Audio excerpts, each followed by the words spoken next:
और कार्यक्रमों की बात अभी कर रहे थे वासुदेव जी, नीतियों की बात मैंने कर दी, कार्यक्रमों का पूरा पर्दाफाश कर रहे थे, पोल खोल रहे थे कि क्या लक्ष्य था और क्या उपलब्ध किया, क्या प्राप्त किया।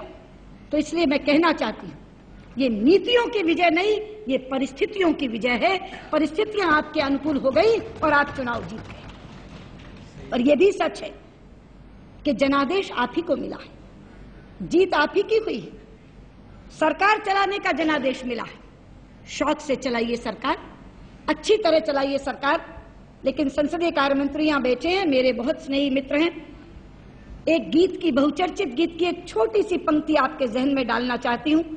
सरकार चलाने वक्त अगर वो बात आप याद रखेंगे तो आपको कभी कठिनाई नहीं आएगी, पेश आएगी हमारी जरूरत कभी कभी। अगर आप इस बात को याद रख लें तो आप निश्चित तौर पर अच्छी तरह से सरकार चला सकेंगे। उपाध्यक्ष जी तो बताइए ना, पेश आएगी हमारी जरूरत कभी कभी। उपाध्यक्ष जी, गिरिजा जी ने उसके बाद ये कहा कि मैंने एक बयान में ये कहा है कि हमारा एजेंडा सरकार ने ले लिया है और अभिभाषण में शामिल कर लिया। ये सच है, मैंने ये बात कही है, लेकिन शिकायती स्वर में नहीं कही, खुशी से कही है।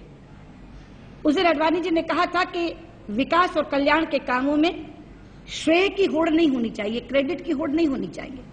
इसलिए मुझे खुशी हुई कि जो काम हम करना चाहते थे आपने उसे करने का वादा किया है, लेकिन वो एजेंडा हमारा नहीं था, ये आप नहीं कह सकते। मैं पूछना चाहती हूं, स्विस बैंक से काला धन देश में वापस लाने का एजेंडा देश में किसने सामने रखा? निस्संदेह आडवाणी जी, भारतीय जनता पार्टी ने। एक रैंक एक पेंशन की बात किसके घोषणा पत्र में थी? भारतीय जनता पार्टी। 33% से स्थानीय निकायों में आरक्षण 50% करने का काम किसने किया? एक एनडीए शासित और 4 भाजपा शासित राज्य सरकारों ने। आज मुझे गर्व है, मध्य प्रदेश, छत्तीसगढ़, राजस्थान, उत्तराखंड और एनडीए शासित बिहार के मुख्यमंत्री ने आपके इस विधेयक की इंतजार नहीं की जो आप आज अपनाने वाले हैं। उन्होंने अपने तौर पर 33% से बढ़ाकर 50% कर दिया और कई जगह तो चुनाव भी 50% पर हो गए, मध्य प्रदेश में होने वाले हैं। एजेंडा किसने सेट किया? ये भारतीय जनता पार्टी ने। आपने 3 रुपए किलो चावल खिलाने की बात की, किसने खिला रहा है? 2007 से कौन खिला रहा है? भारतीय जनता पार्टी के छत्तीसगढ़ के मुख्यमंत्री सन 2007 से 35 किलो चावल 3 रुपए किलो पर खिला रहे हैं। लेकिन मुझे आज दुख से एक बात कहनी पड़ती है, 2007 में जब डॉक्टर रमन सिंह ने यह फैसला लिया कि वो अपने यहाँ के गरीब परिवारों को 3 रुपए किलो के हिसाब से चावल खिलाएंगे, उस समय छत्तीसगढ़ के चावल का कोटा 61,000 मीट्रिक टन था। 61,000 मीट्रिक टन। लेकिन आप हैरान रह जाएंगे, और हैरान भी नहीं, शॉक्ड, जब मैं आपको आंकड़ा बताऊं कि उनका ये निर्णय लेने के बाद केंद्र सरकार ने कहा कि अगर 3 रुपए किलो खिलाना है तो बाजार से खरीद कर खिलाओ, और उन्होंने कोटा काटकर 953 मीट्रिक टन। कोई सोच सकता है 97% की कटौती, 60,000 मीट्रिक टन चावल आपने उनका काट लिया, मात्र 953 मीट्रिक टन रखा। लेकिन मैं शाबाशी देना चाहती हूं डॉक्टर रमन सिंह को, जिन्होंने आपके इस दबाव के बावजूद भी अपने संकल्प से पैर पीछे नहीं हटाया और 1000 करोड़ रुपया अपने बजट से निकालकर अपने इस संकल्प को पूरा किया।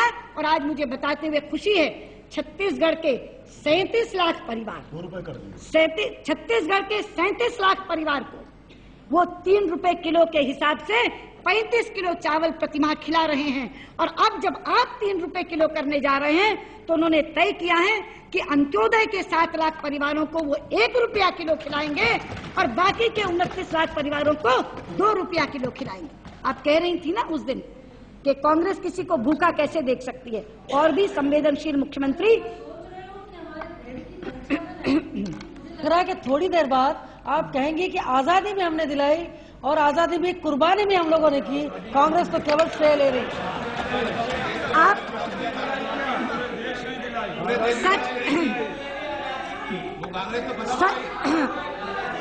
सच को सुनिए, विषयांतर मत करिए, विषयांतर मत करिए। मैं बात चावल की कर रही हूँ और आप आजादी पे पहुंच गई। जो बात मैं कर रही हूँ, अगर उसमें मैं कुछ गलत कह रही हूँ तो आप मुझे बताइए। अगर मेरा आंकड़ा गलत है तो आप मुझे बताइए। अगर मैं कोई गलत तथ्य पेश कर रही हूँ तो आप मुझे बताइए। चावल का जवाब आप आजादी से दे रही हैं, ये तो विषयांतर है साहब। उपाध्यक्ष जी, but Y?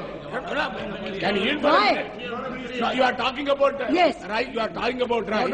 Please, Before Chhattisgarh government introduced the scheme, Andhra Pradesh government and Tamil Nadu government has bringing 2 rupee kg rice for all the people, all the below poverty line people. It is not your credit. Every state government has been doing. Don't claim credit for it.